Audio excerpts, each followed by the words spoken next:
अनंत चतुर्दशी व्रत कथा। एक बार महाराज युधिष्ठिर ने राजसूय यज्ञ किया। उस समय यज्ञ मंडप का निर्माण सुंदर तो था ही, अद्भुत भी था। वह यज्ञ मंडप इतना मनोरम था कि जल व थल की भिन्नता प्रतीत ही नहीं होती थी। जल में स्थल तथा स्थल में जल की भांति प्रतीत होती थी। बहुत सावधानी करने पर भी बहुत से व्यक्ति उस अद्भुत मंडप में धोखा खा चुके थे। एक बार कहीं से टहलते टहलते दुर्योधन भी उस यज्ञ मंडप में आ गया और एक तालाब को स्थल समझ उसमें गिर गया। द्रौपदी ने यह देखकर अंधों की संतान अंधी कहकर उनका उपहास किया।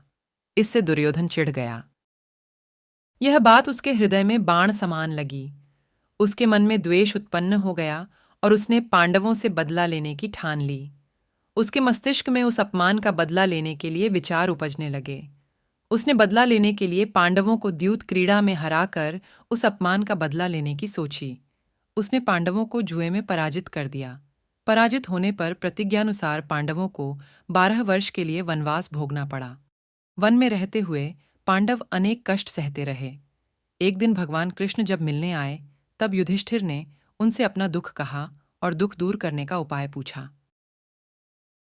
तब श्री कृष्ण ने कहा, हे युधिष्ठिर, तुम विधिपूर्वक अनंत भगवान का व्रत करो। इससे तुम्हारा सारा संकट दूर हो जाएगा और तुम्हारा खोया राज्य पुण्य प्राप्त हो जाएगा। इस संदर्भ में श्री कृष्ण ने उन्हें एक कथा सुनाई। प्राचीन काल में सुमंत नाम का एक नेक तपस्वी ब्राह्मण था।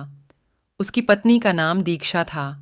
उसकी एक परम सुंदरी, धर्मपरायण तथा ज्योतिर्मयी कन्या थी, जिसका नाम सुशीला था। सुशीला जब बड़ी हुई तो उसकी माता दीक्षा की मृत्यु हो गई। पत्नी के मरने के बाद सुमंत ने कर्कशा नामक स्त्री से दूसरा विवाह कर लिया।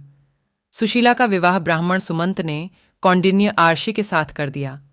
विदाई में कुछ देने की बात पर कर्कशा ने दामाद को कुछ ईंटें और पत्थरों के टुकड़े बांधकर दे दिए। कौंडिन्य ऋषि दुखी हो अपनी पत्नी को लेकर अपने आश्रम की ओर चल दिए, परंतु रास्ते में ही रात हो गई। वे नदी तट पर संध्या करने लगे। सुशीला ने देखा, वहां पर बहुत सी स्त्रियां सुंदर वस्त्र धारण कर किसी देवता की पूजा कर रही थीं। सुशीला के पूछने पर उन्होंने विधिपूर्वक अनंत व्रत की महत्ता बताई। सुशीला ने वहीं उस व्रत का अनुष्ठान किया और 14 गांठों वाला डोरा हाथ में बांधकर ऋषि कौंडिन्य के पास आ गई। कौंडिन्य ने सुशीला से डोरे के बारे में पूछा तो उसने सारी बात बता दी। उन्होंने डोरे को तोड़कर अग्नि में डाल दिया। इससे भगवान अनंत जी का अपमान हुआ। परिणामत ऋषि कौंडिन्य दुखी रहने लगे।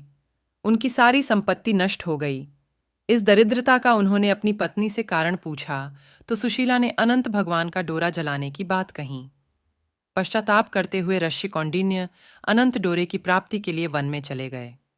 वन में कई दिनों तक भटकते भटकते निराश होकर एक दिन भूमि पर गिर पड़े। तब अनंत भगवान प्रकट होकर बोले, हे कौंडिन्य, तुमने मेरा तिरस्कार किया था, उसी से तुम्हें इतना कष्ट भोगना पड़ा। तुम दुखी हुए, अब तुमने पश्चाताप किया है। मैं तुमसे प्रसन्न हूं। अब तुम घर जाकर विधिपूर्वक अनंत व्रत करो। 14 वर्ष पर्यंत व्रत करने से तुम्हारा दुख दूर हो जाएगा। तुम धन धान्य से संपन्न हो जाओगे। कौंडिन्य ने वैसा ही किया और उन्हें सारे क्लेशों से मुक्ति मिल गई।